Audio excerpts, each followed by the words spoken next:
Hey, thanks for joining me today for episode number 88 of Podcasting Your Brand. I'm your host, producer Jaime, providing learning lessons for you to podcast your brand. And today, I'm going to be bringing you my next Podcasting 102 topic, sponsorship sales, with my pro podcasting peer guest, Nicole Walker. This episode is brought to you by my own brand, Flintstone Media. Listen in and let's do this first by starting with one of my social media tips. Hey, it's producer Jaime with your quick podcasting tip today. I'm going to tell you 3 things that you can tell your guests before you get started recording that is going to help smooth out your interviews. Number 1, let them know that at the beginning you'll be doing an introduction and then bringing them in. Why? Because it cuts down on that awkward moment where they're not sure when they're supposed to start talking. Okay. Number 2, let them know that throughout the course of the conversation, if there's anything that they want to take out or have an opportunity to say differently and start over, that they can say cut too. Why do they want to know that they can say cut? Because it reduces their nerves and makes for an easier interview. Trust me, after over 8 years of doing this, I could probably count on one hand the number of guests who've actually said cut. It hardly ever happens, but it really helps reduce their nerves. So key. And number 3, also let them know that at the end of the interview, you'll give them opportunity to tell your audience how they can find, follow, and support them. Why? So that it reduces their temptation to promote themselves throughout the course of the conversation, because that's not what you want. So say those 3 things before you get started recording with a guest, and they'll smooth out your interviews. Come out here every single day for a new podcasting tip, podcastingyourbrand.com. I'm producer Jaime. So be sure that you're following me on TikTok, Instagram, and YouTube. So you not only get all of my daily tips, but you get them first. And if you want like 9+ years of daily tips, of podcasting tips, of expertise at your fingertips, well, then go to toppodcastworkshop.com and sign up for my 1-hour workshop. You'll be able to work with me in an intimate small group setting, and we'll dive into how we can make your podcast reach the next level. Again, that's toppodcastworkshop.com. Okay, now let's get on to today's lesson, sponsorship sales. And my pro podcasting peer guest today is Nicole Walker of WinHers United. She is an award-winning podcaster. She is an international speaker. She is a sponsorship strategist, kind of the reason why I asked her to be here, don't you think? And she's also a women's empowerment advocate. So, I love her. I've known her for years, so I love her so many reasons, but she's amazing. And she's been named a top 50 mom in podcasting. So I was a 40 over 40 in podcasting, and she's a top 50 mom in podcasting. So kudos to awesome podcasting. She's also a 2020 top influencer and was nominated for the 2021 Excellence in Audio Media Award. Oh my gosh. So Nicole and I first will uncover for you a critical truth that you must accept when you're trying to land a sponsor. Then we'll discuss the most important rule for you to remember to be sure that you're targeting the right potential sponsors for your show. And finally, she and I will share some tips on how to approach those sponsors and also how to find them. So this was recorded back in August of last year of 2023 as one of the final episodes of the season. And I'm finally bringing this conversation between myself and one of my favorite fellow brainiacs in the business out for release for you today. Now, the previous 3 episodes, before leaving you on this bit of a cliffhanger hiatus, the last 3 episodes really set the stage for this conversation. I'll include links to the show notes for them, but they're episode 85, Creating Your Media Kit with John J. Wiley, episode 86, Setting the Table for Sponsorship Sales, and episode 87, Your Sponsorship Packages. So let's continue clearing out the road to you getting paid. Let's talk about sponsorship sales with today's pro peer podcasting guest, Nicole Walker. All right. Well, we have been building up to this very conversation because episode 85 with my last pro peer guest was with John J. Wiley. We talked about building your media kit. And then episode 86 was about setting the table for your sponsors. How do you create opportunities for them to even be involved? Then 87 was walking you through creating those sponsorship packages. So all of that is all the kind of core elements that lead up to this conversation today. And I have someone very special who's special in my heart and special in my podcasting world to share this with you, this information with us today. So we're going to be talking about sponsorship sales generally, But before we get into it, I want to be sure that you know the awesomeness that is joining me on the microphone today. So Nicole Walker of WinHers United. So my middle name is Nicole. And when I first met her, I was like, oh my God, we have a name in common. And every time I go to a podcast conference and I see her name either on the bill as a speaker or I see her face walking toward me in the hallway, I light up because Nicole, you are phenomenal. So welcome to the show, Nicole, and tell us all about yourself and WinHers United. What do you guys do there? Because you guys help other people with podcasting and entrepreneurship. I do something similar. I understand we relate on that level. Tell us more about WinHers United. Yes. Well, thank you, Jimmy. I'm so grateful to be here, to be able to talk to your listeners and more about me and WinHers United. Hey, everyone. Nicole Walker. I am the creator of WinHers United, and WinHers United actually started as a podcast. So we're your one-stop shop for business, mindset, personal development, and self-care conversations with winning women of color entrepreneurs. And Jimmy was actually a guest, right? So go check that out. So I started out as a podcaster. A year later, I actually went into podcast coaching, helping aspiring podcasters actually become podcasters, everything from podcast ideation into podcast launch. And then in 2021, one of the podcasting conferences reached out to me and asked me to help them with sponsorship. So since then, I've been helping podcasting organizations as well as podcasters get sponsorships for their events as well as their podcasts. So that's sort of like a quick hit. Oh, I will say WinHers United is an award-winning podcast, right? Like we are award-winning and award-nominated, 5 years in the game, over 160 women of color entrepreneurs sharing their wisdom. So make sure you go check that out.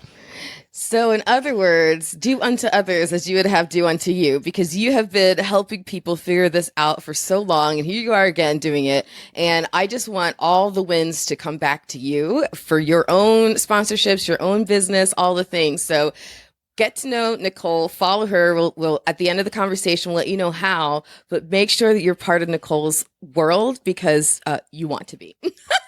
I love that. Nicole, I'm so excited to be speaking. So let's get into this. One of the critical truths that I've figured out when trying to land a sponsor that I would love to get your initial thoughts on is you have to be professional. If you don't act professionally, no one's going to trust you with their money because they're like, well, we've earned this money, whether they worked hard enough or not to do it. Who knows? Who cares? But they, before they turn over this money to you, they need to know that you're going to handle those dollars and treat them well and deliver. So just in terms of presenting yourself and being professional and, what all that entails, what does that mean for you? And how do you teach people how to present themselves to potential sponsors? Yeah, so this is going to go along. So it's all going to thread in with some of the previous episodes that you mentioned, right? But the first thing that I tell people, and this is one of the talks that I give, is that media kit. That media kit gives an air of professionality that these organizations are looking for, especially if you're reaching out to big corporations, right? Like, okay, hey, come sponsor my podcast. Well, okay, where am I going to learn more about you as an individual? Where am I going to learn more about your podcast? All in one succinct place, right? So I think that media kit is definitely important, and if we're talking just reaching out to sponsors, that email that you're pitching to the people, right? Making sure that you're spelling the company's name correctly. Like that's a, simple, but sometimes. So in other words, when you're writing Nicole, make sure you don't put a space in win, but in between win and her. There's no space. It's WinHers. Right. And it's a capital W and a capital H, right? That's so right. I would you say, better respect it and spell it right. Pay attention to detail. I'm very keen on detail. And I think that the little things are the big things, right? Yeah. And that makes you, it's a step above, it makes you stand out from the crowd, right? And you want to stand out from the crowd, and I believe that is leaning towards professionality. I also believe that taking time to get to know the company that you're actually reaching out to shows a bit of professionality too. It shows that you actually care about who this organization is as opposed to just what this organization can do for you, right? So So I was going to ask you, what do you do when you're like researching a company and saying, this company is now on your radar and you say, I think this might be a good fit. What do you look for? What's the research?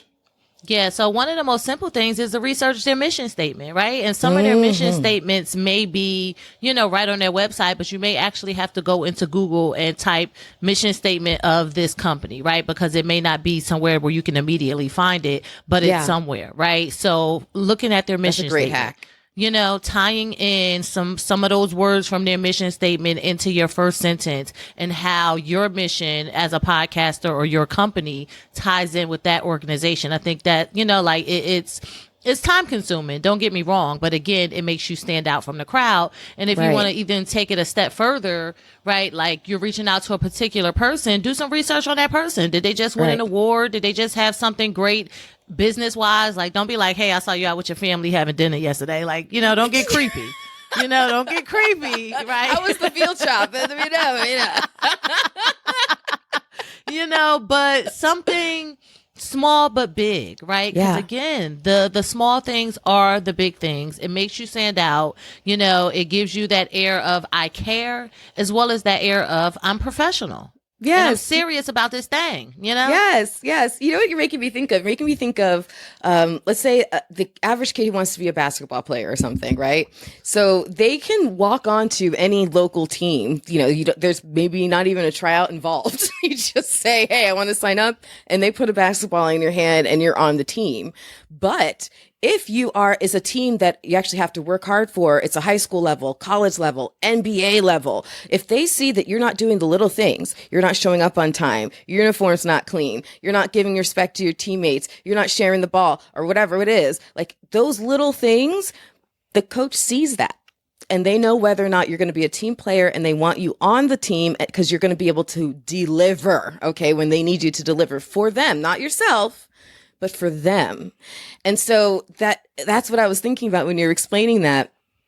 And one of those things that I think we need to highlight big time, big time, is that it's in every single step. You can't get lax on everything. It's the media kit. It's the emails, as you were mentioning. It's the phone calls and the meetings that you have with them. It's how you present yourself on those calls. It's everything. And so it's how you interact with them on social media. So it is all those little things as well. And one of the big thing I think that they're looking for, I've seen sponsors looking for, is they need to know, is there going to be a good enough ROI for them? Why are we potentially even partnering? And for you to take the step, which was a great hack of Googling for the mission statement if you can't find it, is beautiful, because that's going to immediately tell you who they're trying to serve.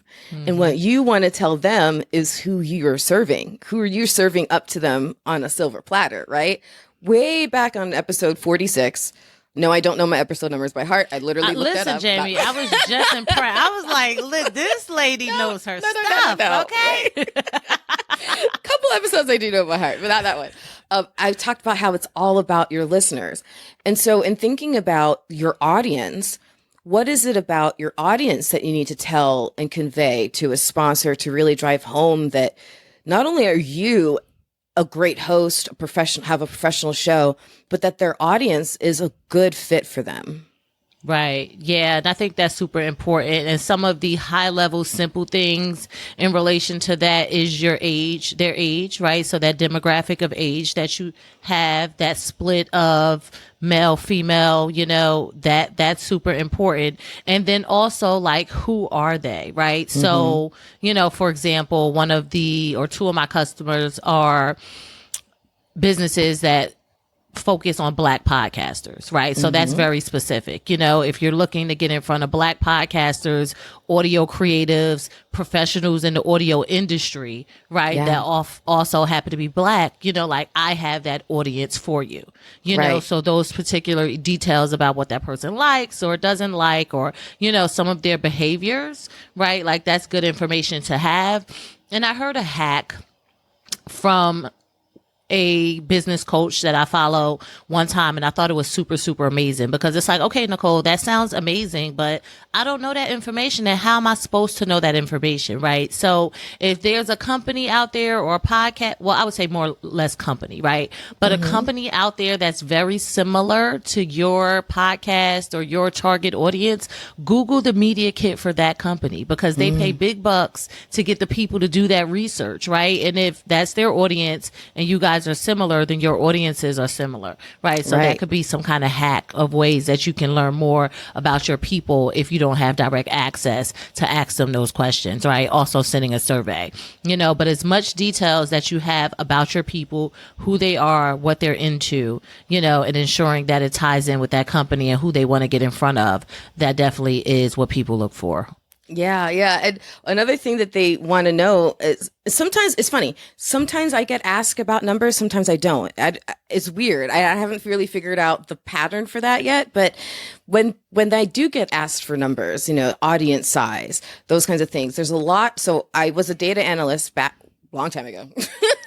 So when I look at data sets, I'm a big old nerd about data. I love data. I love how you can break it down. It's all different kinds of things. And right now I'm working on a media kit for a client. And so I'm looking at their stats and trying to figure out, okay, what's the best representation of their audience? And so two things I want to talk about real quick here is, how do you best judge what stats to put into print on a media kit? Because a lot of podcasters are very nervous that their numbers are too small. Their numbers aren't impressive enough. What is something that you do to help explain through the media kit or whatever that the numbers are strong, or how to convey that? What's the best impression? How do you do that? Yeah, so I just want to throw out a PSA first, right? Like, a lot of times, like, we want these millions and millions of downloads and we don't have them, right? But what we do have is this specific audience that other people with these millions of downloads may not have, right? That's right. They're a big, wide net. Right. Don't let a small number, like deter you, right? Because if your audience is niche and specific and companies want to get in front of these people, then you have what they want, regardless of whether or not that number is small. So I just wanted to throw that out there. I will say your overall downloads is important. That's a blanket number everyone looks for, right? But I like to play around with percentages, because I believe percentages tell a different story, than an actual number, and it can make that number seem more grandiose, right? So I'm a percentage girl, right? And I like to show, okay, this is our number, but how are we growing, right? So I think month over month growth is a great number, quarter over quarter, year over year, biannually, however you want to do that, right? But to show them, like, okay, this is our number, but this is how much we're growing, right? Because that shows them that you guys are going places and you're going places, right? Yeah. So I think that that's super, super important. Let me think. 100%. I think I couldn't have said it better myself. And so now you're presenting this package to your media kit to a potential sponsor. You're getting the conversation started. Oftentimes, though, you hit objections, just as natural of any kind of sales. You're going to hit some sort of objections. Ones that I've often seen are related to the price points being too high or something of that nature. What kind of objections do you often face, and how do you approach them or tackle them or push them back?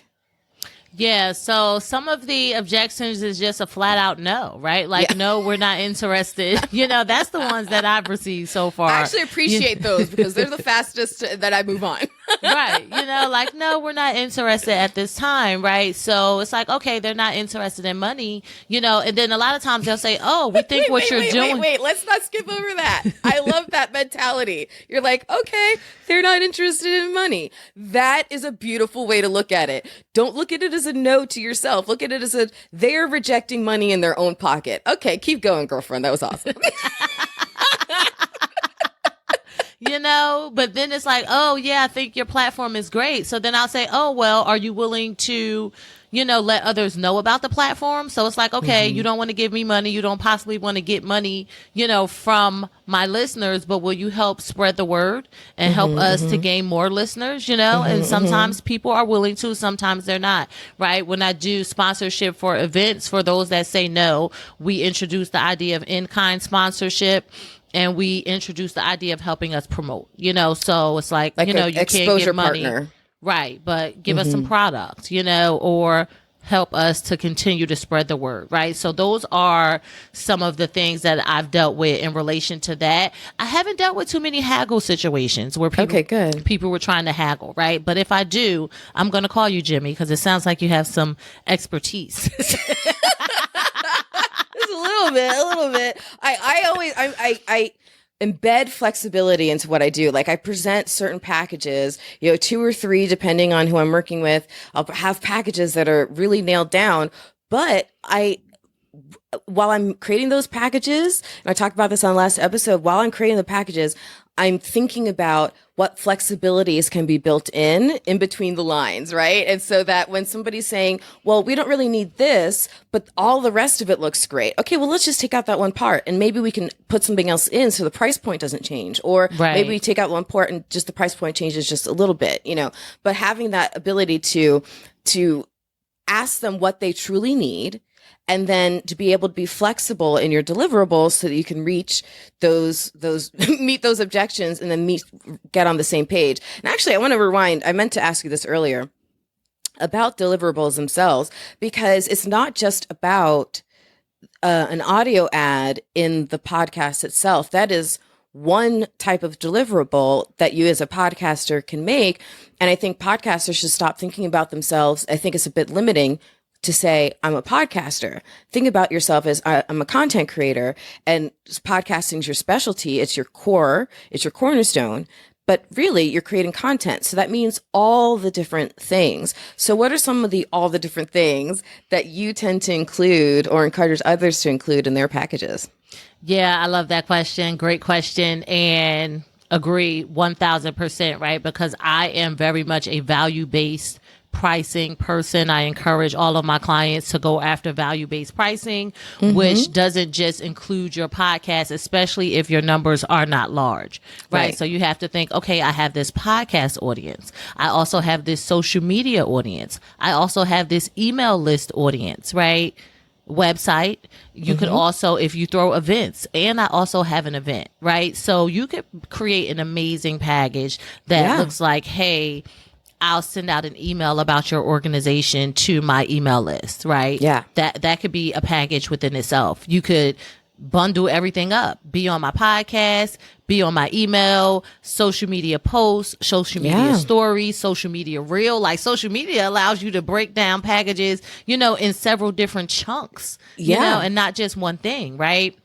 And then what else? I guess I haven't dealt with website personally, but it's some kind of way you could throw something about them up on the website, right? People put ads on their website all the time. Banner ad, sometimes it's a blog post. Yeah. You could entice them with all kinds of, throw in the word, hey, it'll help you with your SEO. Throw that in there. They love that. Right. So it's so many ways. And I agree with you, Jimmy, 1000%. Like, don't just limit yourself to your podcast, especially if your numbers are small, because your numbers are large. Like, you have all of these different ways to reach people, and you get to show them how they can be, reach people and get that brand awareness and possibly get customers. Yeah. And another thing that I wanted to share with my listeners, and I would love your perspective on this too, because I think more and more telling the story of the brand and of the opportunity of the show is super important, but it's hard to figure out how to do that when you're talking about just looking at something on paper. So you have this media kit and you're explaining who you are as a host, what the show's about, the topics, the type of guests, that kind of thing.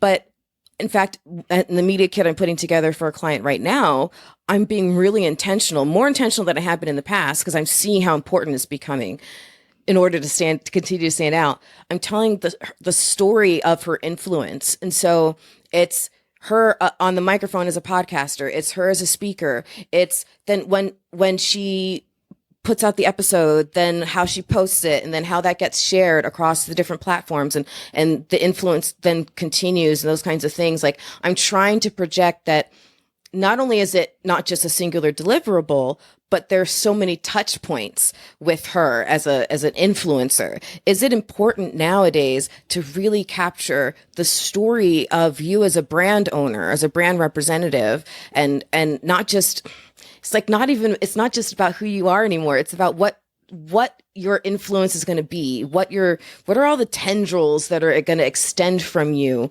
once this deal is done. Are you seeing that more people are trying to say, okay, how far do our dollars stretch with this? I like that question. I could agree with that. I don't know if I had that much experience in it, but I could see it being a thing. So from my vantage point, like, I encourage people, number one, to tell their story, right? Because people don't buy a product, they buy into the person, like, especially when we're influencers, right? Whether you want to accept yourself as an influencer or not, you are, right? And people buy into you. That's why people listen to your podcast. Your sponsor wants you to be, so accept it. Right. Like they're coming back for you, not necessarily for your topic. They love your personality. They love your quirkiness. It's something about you that they love, right? And a lot of times when people are building these media kits, they're forgetting to tie in that story about them, like what makes you the person that tells this story the best or whatever. And I like it to get very personal, which I think people sometimes forget about. Okay, you graduated from here, you did this, you did that. That's great. But like, what's the heart jerker? Like, what's the real reason behind why this thing is super important to you? Like, I think that's super, super important. And I think it also shows brands that you're truly vested in your thing, right? Because we know pod fade is real. They're like, okay, I give you money. How I know in 3 episodes you're going to be going with the wind, and next thing you know, your podcast might not even be played nowhere, like that kind of thing, right? So, so I do think it's important to, tell your story about why this thing is important to you. And how much you are invested in what you have going on. But I love what you said, like the way I've done this is how far my reach goes is to also include, the social media stats and all of those other stats to show like this is how far I go.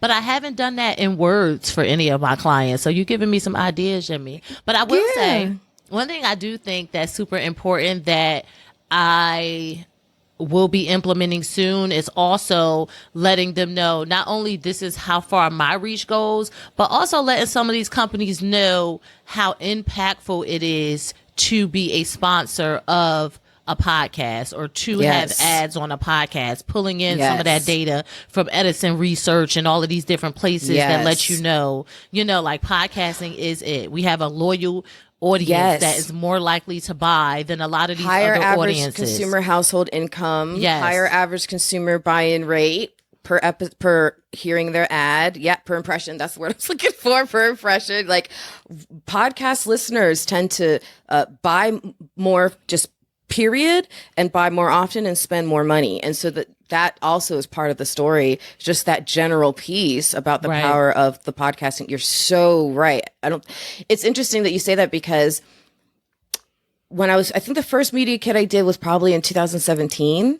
And then it really felt like our feet were at the fire. Like, we had to put that in there because we had to express the opportunity for people to really understand it, because people are still getting used to even what podcasting was and the awareness of podcasting is in general as a platform.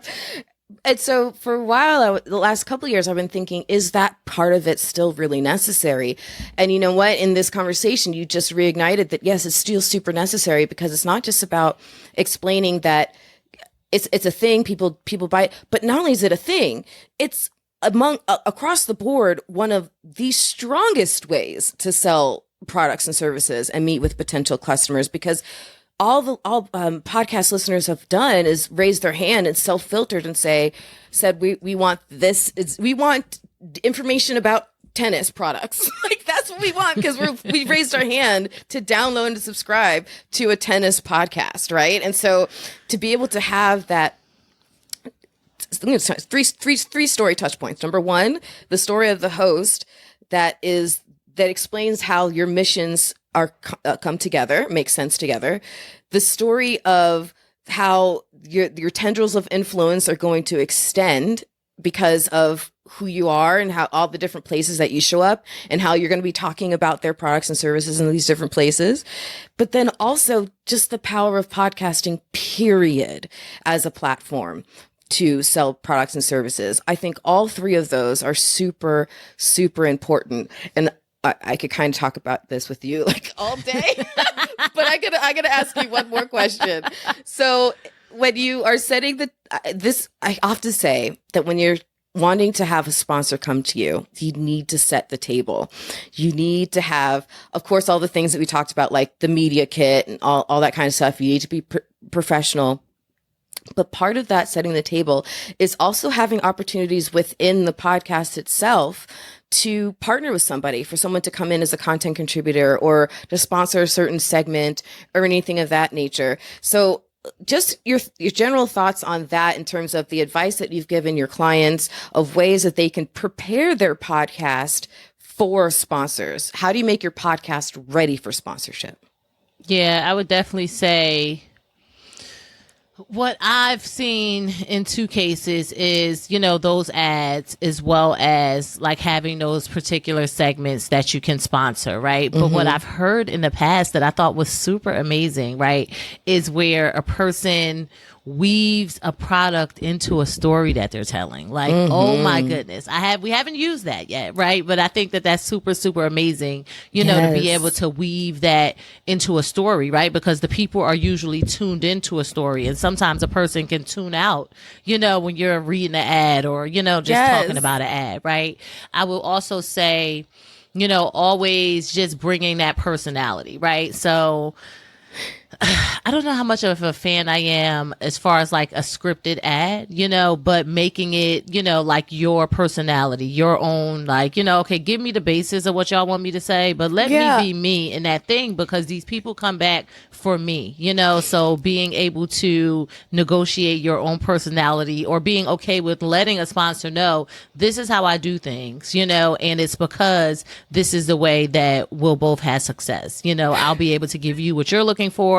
My listeners will be able to get the me that they're used to getting, and it's a win-win situation, right? I will say, depending on how long your podcast is, right? If you are making room for ads, determining how many ads that you want in your podcast, and then maybe shortening some of your content, right? Around that, if you don't want to, extend it because your listeners are going to check out after 30 minutes, well, then don't extend it, right? Shorten some of your stuff so that you add in those places for those ads, right? That makes sense. That's some high level stuff.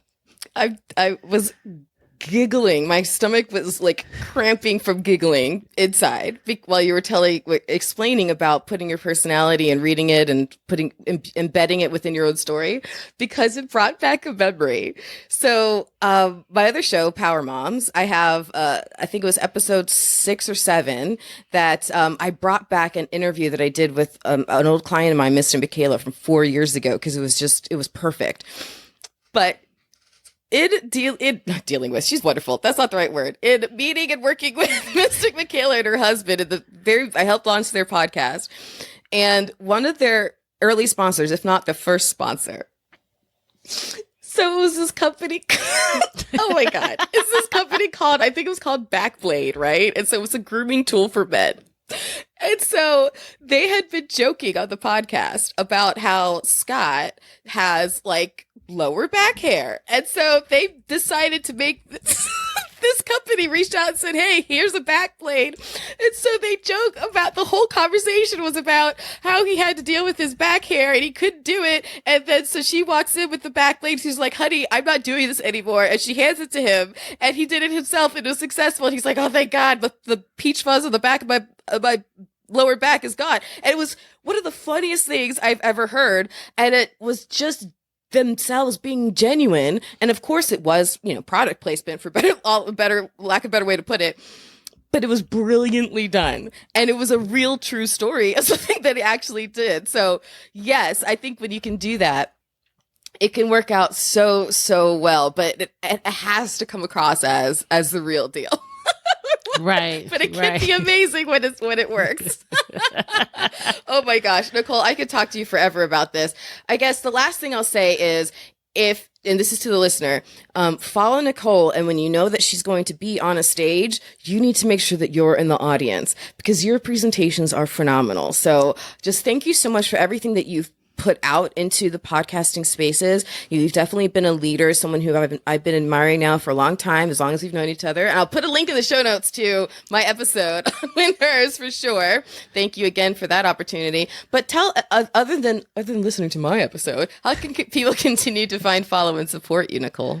Yeah, so if you are interested in any help with sponsorship or anything like that, you can go to winhersunited.com/book a call. If you just want to check out WinHers United and see what's going on there, go to winhersunited.com. And from winhersunited.com, you can link out to all my social media platforms. So if you're listening to this instead of watching this, you can't see this, but Nicole has a sign behind her that says, "Let your light shine." And that is something you definitely do. When I mentioned at the beginning that I get so joyously happy when I see your face walking toward me at a podcast conference, it's like I know I'm about to have the best hug ever. And just, you're so warm and I adore you. So thank you for being my guest today, Nicole. Thank you, Jimmy. I love what you're doing. Like this is top notch, grade A stuff, y'all. I hope y'all taking all the notes and implementing all the things. Thanks, Nicole. You're welcome.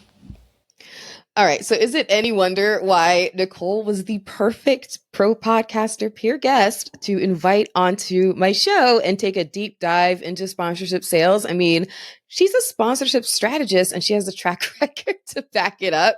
So if you ever are at a conference and you see her name on the roster to speak, you better be sure that you're in that room. In fact, I saw her at Podfest 10th anniversary like a couple weeks ago, and she was so fantastic. So yeah, if you ever see her name listed as a speaker, make sure you're in that room. But meanwhile, I hope this conversation helped to clear up that roadmap for your own sponsorship sales. So thank you so very much, Nicole. All right, now let's end with one more of my social media tips. Again, be sure to subscribe to me on Instagram, on TikTok, on YouTube, so that you get all of my tips and you get them first. Now, there's a new feature also on podcastingyourbrand.com.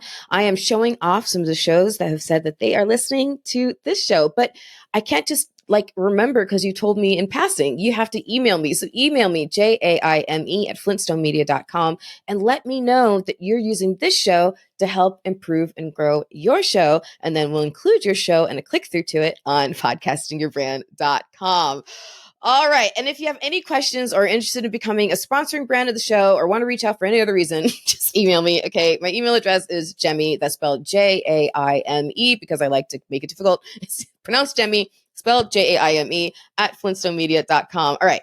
It is producer Jaime signing off for now. Remember, the only thing more powerful than your voice is your spirit to use it.